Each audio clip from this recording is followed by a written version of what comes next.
So hello dear students, कैसे हैं आप सभी। आई होप आप लोग बहुत ही अच्छे होंगे। तो आज हम लोग देखेंगे एनम की जो 5000 वैकेंसी आई हुई है और जो यूपी एनम की वैकेंसी आई हुई है, या फिर आप बिहार एनम की तैयारी कर रहे हैं या यूपी एनम की तैयारी कर रहे हैं, तो उसमें जो पहला टॉपिक है वो है स्वास्थ्य के निर्धारक तत्व। आप लोग टॉपिक वाइज देखना चाहते हैं, अगर आपको वीडियो चाहिए टॉपिक वाइज, तो आज से मैं ये सेशन स्टार्ट कर रही हूँ कि टॉपिक वाइज एक एक टॉपिक एक एक दिन में हम लोग फिनिश करेंगे। फिर इसके अंतर्गत हम लोग एमसीक्यू को भी देखेंगे कि कौन कौन से क्वेश्चन बन सकते हैं। पहले हम लोग थ्योरी देखेंगे, उसके बाद हम लोग एमसीक्यू देखेंगे। तो इस तरीके से हमारा 38 डे में 38 टॉपिक कवर हो जाएगा। तो अगर आप लोग को ऐसा क्वेश्चन चाहिए, ऐसा वीडियो चाहिए, तो आप लोग वीडियो के लास्ट तक बने रहिए। तो आज हम लोग देखेंगे कि पहला जो टॉपिक है स्वास्थ्य के निर्धारक तत्व, ये क्या होते हैं, और इनकी थ्योरी क्लास पहले देखेंगे, उसके बाद इनसे कौन से क्वेश्चन बन सकते हैं उनको देखेंगे। तो देखिए, स्वास्थ्य के निर्धारक तत्व वे कारक होते हैं, ये वे कारक होते हैं जो किसी व्यक्ति या समुदाय के स्वास्थ्य को प्रभावित करते हैं। ये तत्व जैविक, सामाजिक, आर्थिक, पर्यावरणीय और सांस्कृतिक हो सकते हैं। नीचे भी हम बताएंगे कि कितने स्वास्थ्य के निर्धारक तत्व होते हैं। तो किसी व्यक्ति या समुदाय के स्वास्थ्य को जो प्रभावित करते हैं, अफेक्ट करते हैं, वही हमारे स्वास्थ्य के निर्धारक तत्व कहलाते हैं। किसी के भी स्वास्थ्य को प्रभावित करने के लिए कुछ ऐसे कारक होते हैं, जैसे कि सामाजिक कारक हो गया, समाज में जो चीज़ें हो रही हैं उसकी वजह से स्वास्थ्य एक तो प्रभावित होता है। दूसरा, अगर पैसे की कमी है तो व्यक्ति क्या होता है कि उसके पास पैसे नहीं रहता, वो अपने परिवार के जितने भी भोजन की रिक्वायरमेंट होती है वो नहीं दे पाता, जिसकी वजह से कुपोषण हो जाता है, जो कि स्वास्थ्य को प्रभावित करता है। वहीं बात करें पर्यावरण में, तो पर्यावरण में अगर गंदगी रहती है तो गंदगी रहने की वजह से वहाँ पे मच्छर पनपते हैं और बहुत सारे गंदगी की वजह से रोग हो जाते हैं, जैसे टाइफाइड हो गया। तो ये क्या किस वजह से होता है? दूषित जल और दूषित भोजन के कारण। वहीं बात करें कि सांस्कृतिक, तो सांस्कृतिक में कुछ ऐसी धारणाएं हमारे यहाँ प्रचलित होती हैं, जैसे कि जो बच्चा जब पैदा होता है तो उसके अम्लाइकल कॉर्ड पे लोग गोबर लगा देते हैं। इस वजह से क्या हो जाता है कि टेटनेस हो जाता है। तो जितने भी ये कारक होते हैं, जो भी कारक होते हैं, इन्हीं की वजह से होती है बीमारियाँ हमारे यहाँ। तो वही कारक आज हम लोग अच्छे से डिटेल में जानेंगे। हम लोग बात करने वाले हैं, जो सबसे पहला कारक आता है हमारा, वो आता है अनुवांशिक कारक। कौन सा कारक आता है? अनुवांशिक कारक। अनुवांशिक कारक एक ऐसा रोग होता है जो कि हमारे जो पूर्वज होते हैं, हमारे माता पिता जो होते हैं, उनसे जो बीमारियां हमें मिलती हैं उन्हीं को हम अनुवांशिक कारक कहते हैं। ये बीमारियां जब आप पैदा होते हैं उसी समय से आपके पास आनुवांशिकता के तौर पर मिलती हैं। आपके माता पिता को अगर कोई बीमारी है तो वो आपको होने के चांसेस रहते हैं, आपके नाना नानी को है या फिर आपके दादा दादी को है, किसी को भी वो बीमारियां हैं तो वो आपके अंदर होने के चांसेस रहते हैं, उसी को हम आनुवांशिक कारक कहते हैं। तो व्यक्ति की जन्मजात विशेषताएं जैसे ऊंचाई, त्वचा का रंग, रोग प्रतिरोधक क्षमता आदि। देखिए, किसी की भी जो हाइट होती है वो उसकी मम्मी पापा के ऊपर डिपेंड करता है। अगर माँ बाप लंबे होंगे तो बच्चा लंबा होता है, अगर माँ बाप छोटे होते हैं तो बच्चा छोटा होता है। ये होता है अनुवांशिक कारक। वहीं बात करें त्वचा का रंग, यदि माँ बाप गोरे होती हैं तो बच्चा भी गोरा होता है, यदि माँ बाप काले होते हैं तो बच्चा भी काला होता है। इम्यूनिटी भी जो उसके अंदर आती है वो भी इस पर ही डिपेंड करती है। अब जैसे कि कुछ बीमारियां होती हैं, जैसे थैलीसीमिया रोग हो जाता है, हीमोफीलिया रोग हो जाता है। हीमोफीलिया क्या होता है? इसमें जो ब्लड है उसका क्लॉट नहीं बनता। अगर कहीं पे भी छोटा सा भी कट लग जाता है तो वहाँ से ब्लीडिंग होती रहती है, वहाँ क्लॉटिंग नहीं होता है, जिसकी वजह से ब्लीडिंग लगातार होती रहती है।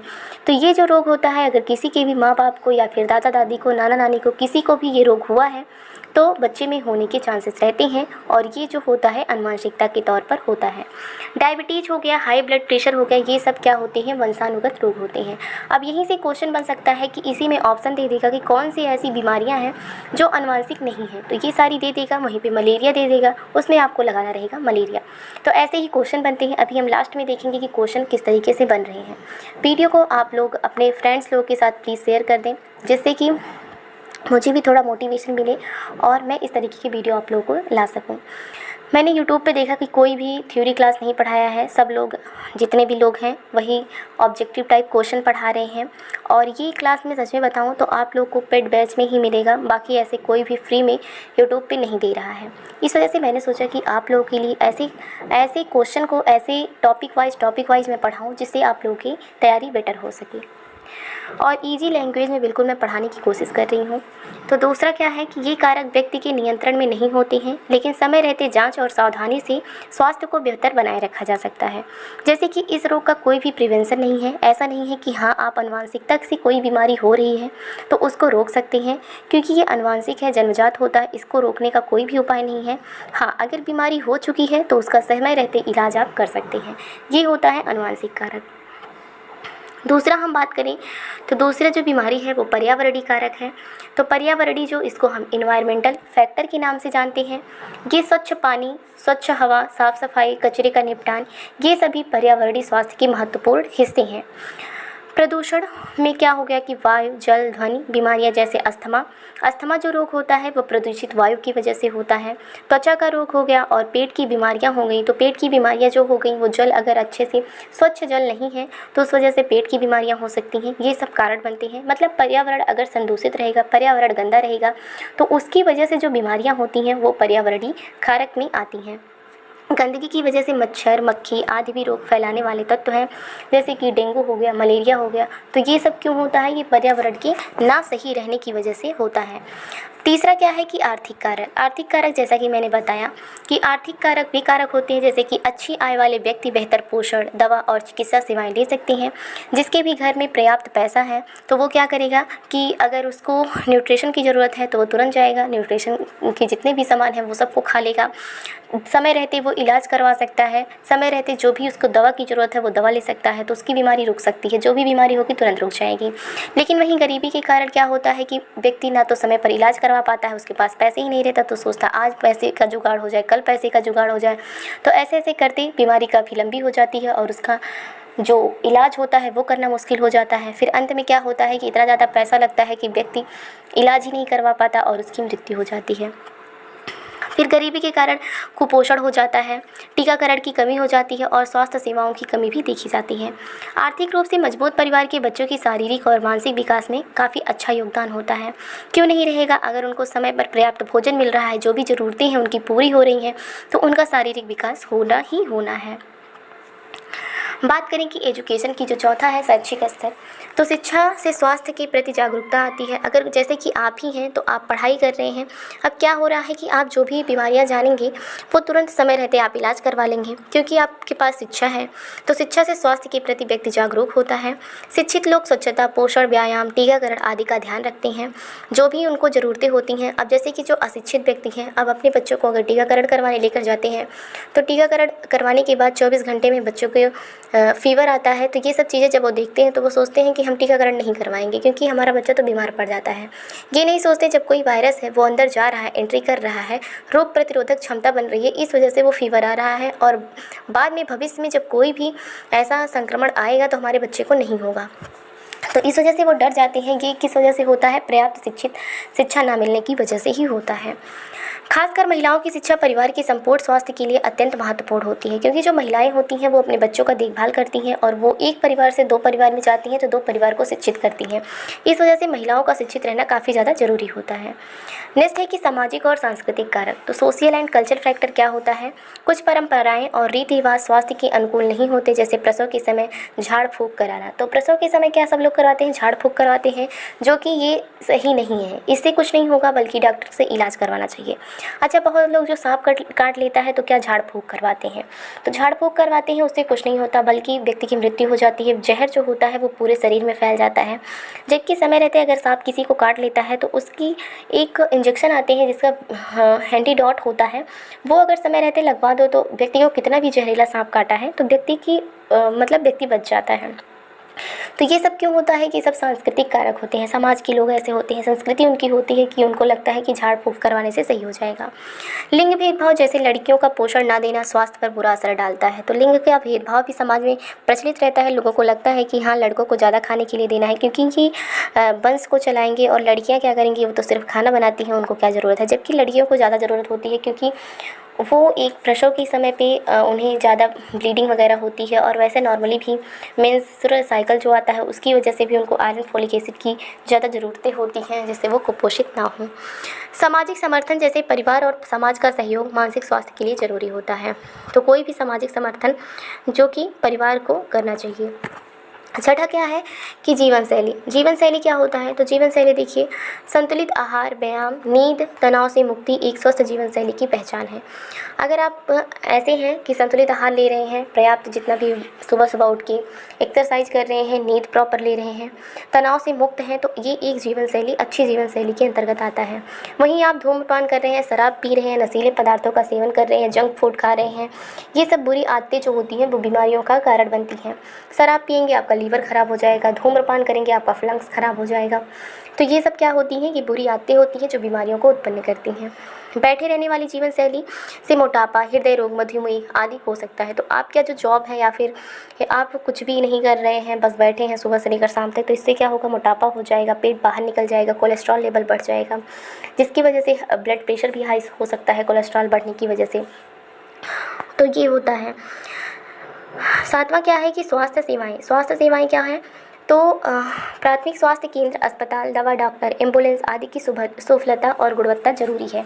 मतलब जितने भी प्राथमिक स्वास्थ्य केंद्र हैं या अस्पताल हैं या डॉक्टर हैं, तो उन लोगों की बहुत ज़रूरी है।